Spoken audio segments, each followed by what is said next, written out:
Hi friends, welcome back to my channel.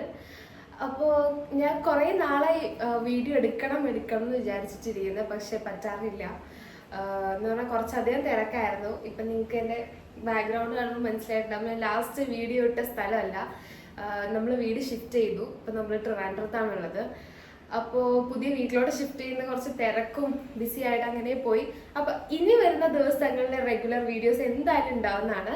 അപ്പോൾ ഇന്നത്തെ video വന്നിട്ട് ഒരു ഫുഡാണ്, ഫുഡ് പ്രിപ്പറേഷൻ എന്നല്ല, എൻ്റെ ആഫ്റ്റർനൂൺ എങ്ങനെയാണ് എന്നുള്ളൊരു വീഡിയോ ആണ്.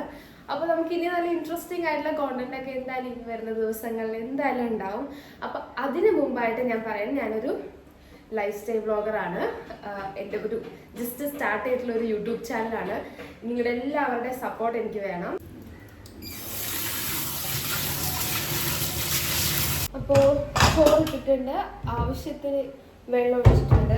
ഒരു 2 വിസിൽ മതി, മട്ട ഒരു 2 വിസിൽ മതി.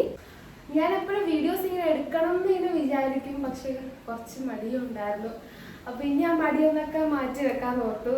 ഞാനും ഇതുപോലെ കുക്ക് ചെയ്യുമ്പോൾ ആരെങ്കിലുമൊക്കെ വീഡിയോസ് ഇട്ടിട്ടാണ് പ്ലേ ചെയ്തിട്ടാണ് കുക്ക് ചെയ്യുന്നത്. അപ്പോൾ എനിക്ക് തോന്നാറുണ്ട് ടപ്പനെ നമ്മുടെ പെട്ടെന്ന് വർക്ക് കുക്കിംഗ് ഒക്കെ അങ്ങ് വേഗം തീരും. അപ്പോൾ നിങ്ങളും അങ്ങനെ എന്താ പറയുക, കുക്ക് ചെയ്യുമ്പോൾ ബോറൊക്കെ അടിച്ചിരിക്കുകയാണെങ്കിൽ ആരുടെയെങ്കിലൊക്കെ വ്ളോഗ്സ് ഇടുക. അപ്പോൾ നമ്മൾ എന്താ പറയുക, വർക്കൊക്കെ പെട്ടെന്ന് കഴിയും. അപ്പോൾ ചോറ് വെച്ചിട്ടുണ്ട്. പിന്നെ നമുക്കിനി കറി എന്തൊക്കെയാന്ന് വെച്ച് കഴിഞ്ഞാൽ കുറച്ച് മീൻ ഇരിപ്പുണ്ട്. അപ്പോൾ നമുക്കത് ഫ്രൈ ചെയ്യാം.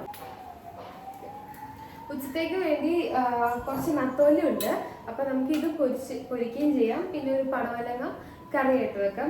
മാരിനേറ്റ് ചെയ്യാൻ വേണ്ടി ആദ്യം കുറച്ച് മഞ്ഞൾപ്പൊടി വിത്തിരടും. ആവശ്യത്തിന് കുറച്ച് എരി ഇഷ്ടമാണ്, അതുകൊണ്ട് കുറച്ചധികം ഇത്ര ഒരു 3/4 ടീസ്പൂൺ മുളക് പൊടി, കുറച്ചും കൂടി ഇടാലും. ആവശ്യത്തിന് ഉപ്പ്, കുരുമുളക് പൊടി കുറച്ച് മതി. ഓൾറെഡി നമ്മൾ കുറച്ചധികം മുളക് പൊടി ഇട്ടുകൊണ്ട് കുറച്ച് മതി. അരപ്പിന് വേണ്ടിയുള്ള തേങ്ങ ഇതുപോലെ ഞാൻ കൊത്തി എടുക്കുന്നുണ്ട്. അപ്പോൾ സാധനങ്ങൾ കട്ട് ചെയ്ത് റെഡിയാക്കി വെച്ചിട്ടുണ്ട്. പടവലങ്ങ ഇതുപോലെ ചെറുതായിട്ട് ഈ ഒരു സൈസിൽ ഒരു ചെറിയ ക്യൂബ്സ് ആയിട്ട് കട്ട് ചെയ്ത് വെച്ചിട്ടുണ്ട്. ആവശ്യത്തിന് സവാള ഇതുപോലെ എന്താ പറയുക, സൈഡായിട്ട് നമ്മൾ കട്ട് ചെയ്യില്ലേ, ഭയങ്കര ചെറിയ തിന്നായിട്ട് കട്ട് ചെയ്തിട്ടുണ്ട്. 3 പച്ചമുളക്, പിന്നെ ഒരു ചെറിയ തക്കാളി. ഇത് 4 കൂടി ഇട്ടിട്ട് നമുക്കൊന്ന് വേവിച്ചെടുക്കാം. വേവിക്കുമ്പോൾ കുറച്ച് ഉപ്പും മഞ്ഞൾപ്പൊടിയും കൂടി ആഡ് ചെയ്തിട്ട് വേവിക്കാം. അരിഞ്ഞു വെച്ച പടവലങ്ങ, ചെറുതായിട്ട് അരിഞ്ഞ സവോള, പിന്നെ 3 പച്ചമുളക്, കുറച്ച് മഞ്ഞളും ഉപ്പും കൂടി ചേർത്തിട്ട് വെള്ളം ഒഴിച്ച് നമ്മളൊന്ന് വേവിക്കാൻ വെക്കണം. കുറച്ച് വെള്ളം മതി, ഇത് വേവാനുള്ള വെള്ളം മതി. ഇതൊന്ന് വെന്ത് കുറച്ച് കഴിഞ്ഞിട്ട് വേണം നമ്മൾ തക്കാളി ഇടാൻ.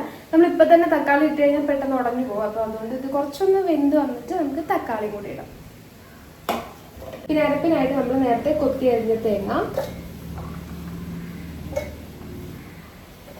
ഒരു പച്ചമുളക്, കുറച്ച് ചെറിയ ജീരകം, ഒരു നുള്ള് മഞ്ഞൾപ്പൊടിയും കൂടെ ആഡ് ചെയ്തിട്ട് നമുക്ക് നല്ല രീതിയിൽ പേസ്റ്റായിട്ട് അരച്ചെടുക്കാം. അപ്പോൾ ഇത് തിളച്ച് വരുന്നുണ്ട്. അതിലേക്ക് കുറച്ച് ഒരു നുള്ള മുളക് പൊടിയും കൂടി ഇടണം കേട്ടോ.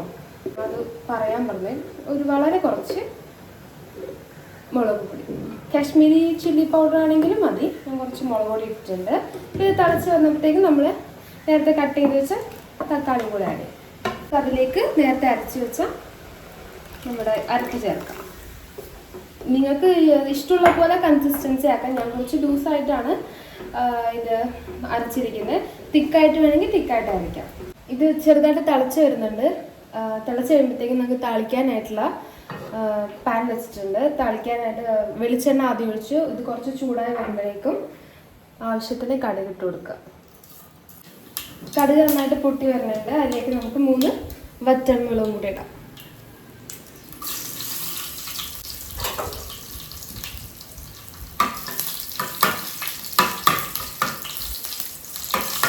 വേപ്പില ഉണ്ടെങ്കിൽ അതും കൂടി ഇട്ടാൽ നല്ലതായിരിക്കും. ഇപ്പം എൻ്റെ അടുത്ത് വേപ്പില ഇല്ല, അതുകൊണ്ടാണ് ഇടാത്തെ.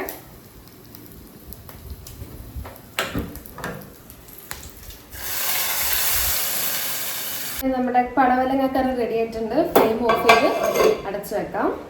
എണ്ണ ചൂടായി വരുന്നുണ്ട്. നമുക്ക് അതിലേക്ക് നേരത്തെ മാരിനേറ്റ് ചെയ്ത് വെച്ച നത്തോലി കുഴം ഇട്ട് കൊടുക്കും.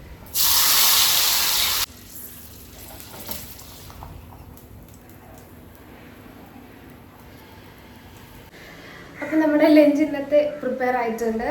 ചോറ്, പടവലങ്ങ കറി, നത്തോലി ഫ്രൈ, മാങ്ങാച്ചാറ്, പപ്പടം. അപ്പം ഇതാണ് ഇന്ന് നമ്മുടെ ഇന്നത്തെ ലഞ്ചിൻ്റെ സ്പെഷ്യൽ. അപ്പം നിങ്ങൾക്ക് ഇന്നത്തെ വീഡിയോ ഇഷ്ടപ്പെട്ടിട്ടുണ്ടെങ്കിൽ എന്തായാലും ലൈക്ക് ചെയ്യണം, ഷെയർ ചെയ്യണം, സബ്സ്ക്രൈബ് ചെയ്യണം. അപ്പോൾ അടുത്ത ദിവസം വേറൊരു വീഡിയോ ആയിട്ട് വരുന്നവരേക്കും ബൈ.